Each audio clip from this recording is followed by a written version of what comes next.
Prince Oberyn Martell was a name that echoed through the Seven Kingdoms. He was better known by a more evocative title, the Red Viper of Dorne. This moniker spoke of his deadly speed, his unpredictable nature, and the potent venom he was rumoured to employ. Oberyn was a man of intense passions and formidable skills. His arrival in King's Landing was no mere visit. It was the culmination of years spent simmering in the Dornish heat, fueled by a singular, burning purpose.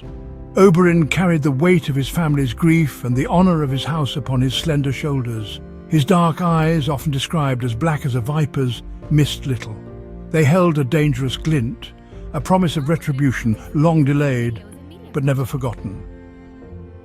The Red Viper was a man of striking appearance and even more striking charisma. His quest was justice, or perhaps more accurately, vengeance, for a crime that had stained his family and his homeland.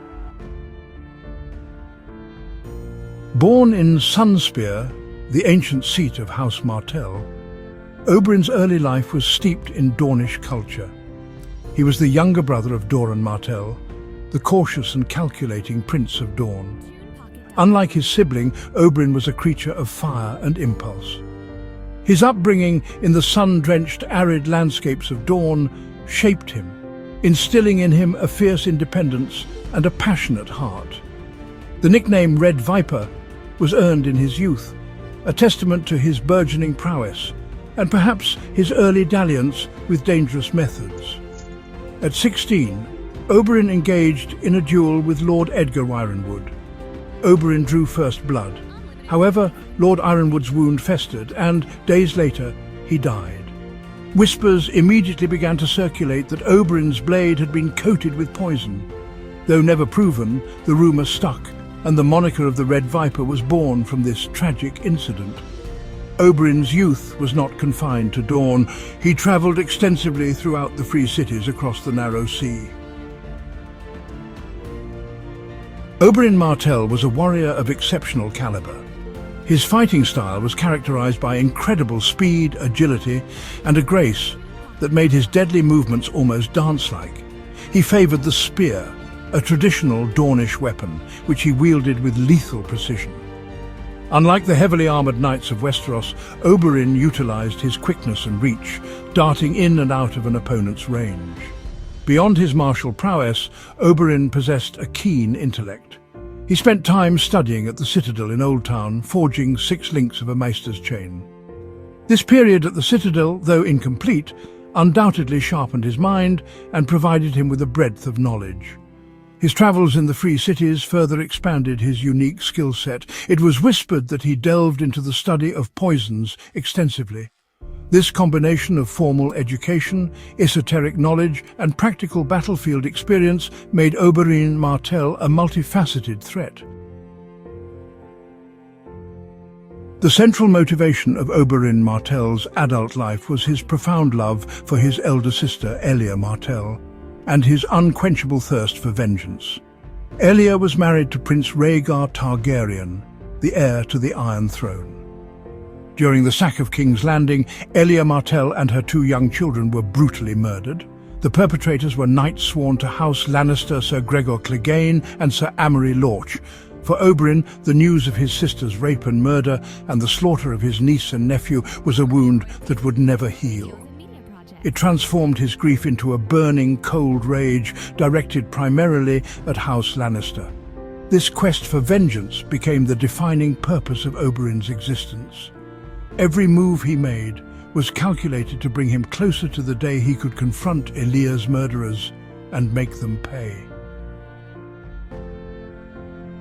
Years after the sack of King's Landing, an opportunity arose for Oberyn Martell to finally confront the heart of the Lannister power. In the year 300 AC, he travelled to King's Landing. Ostensibly, he came to claim the seat on King Joffrey Baratheon's small council that was owed to his brother, Prince Oberyn Martell. However, his true agenda was to seek justice for Elia.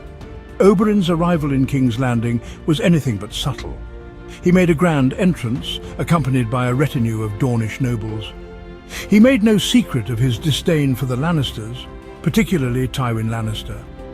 In the capital, Oberyn quickly became a notable figure. He engaged with various members of the court, his sharp wit and charismatic personality drawing some in, while his pointed remarks alienated others. Oberyn's presence in King's Landing was a ticking clock, counting down to a confrontation that seemed inevitable. The volatile political climate of King's Landing soon provided Oberyn Martell with the opening he had been seeking. King Joffrey Baratheon was poisoned and died at his own wedding feast. Tyrion Lannister was swiftly accused of the regicide. Facing a certain death sentence, Tyrion demanded a trial by combat.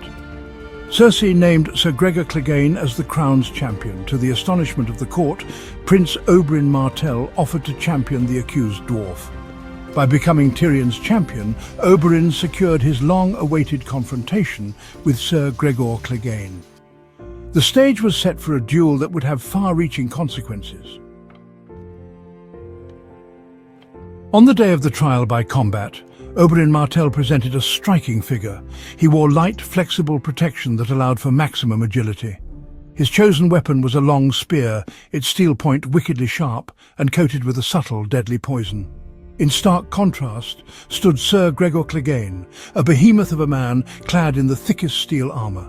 The duel began, and it quickly became apparent that Oberyn's strategy was to use his superior speed and agility against Clegane's raw power. He danced around the larger man, his spear a blur, taunting Clegane. Oberyn's skill was undeniable. He moved like a phantom, his spear finding chinks in Gregor's armor, drawing blood and weakening the giant. He wounded Clegane in the arm, the leg, and then with a brilliant maneuver thrust his spear through the mountain's belly. Victory seemed assured. Oberyn stood over his fallen foe, his spear pointed at Gregor's throat. But Oberyn was not yet satisfied. He needed more than just Gregor's death. He needed the words, the admission of guilt. This obsession, this momentary lapse in his usually sharp focus, proved to be his undoing. The horrifying climax of the duel saw Ser Gregor Clegane, despite his grievous wounds, seize the fallen Oberyn Martell. With inhuman strength, the mountain pinned the Red Viper. As Oberyn lay helpless, Gregor delivered his confession in the most brutal manner possible. "Elia Martell," he roared, "I killed her screaming whelp, then I raped her, then I smashed her head in." And with those words, Gregor Clegane crushed Oberyn's skull with sickening force. The Red Viper of Dorne, so close to his vengeance, died a horrific death in the sands of the fighting pit. However, Oberyn Martell had not fought in vain. The spear he wielded against Gregor Clegane was coated with manticore venom, a potent poison known for causing an agonizingly slow and painful death.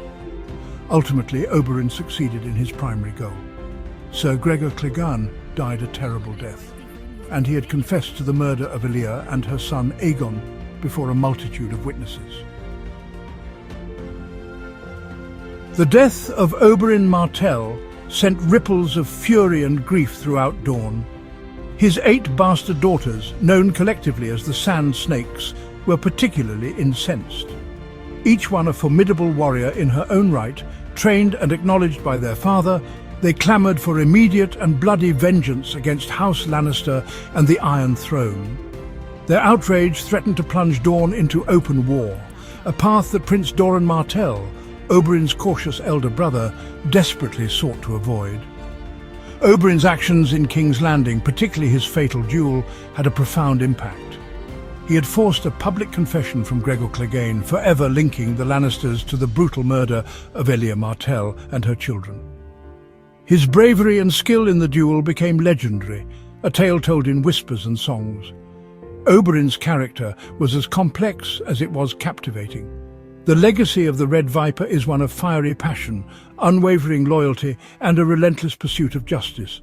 Oberyn Martell, the Prince of Dorne, remained true to the words of his house, unbowed, unbent, unbroken, even in death.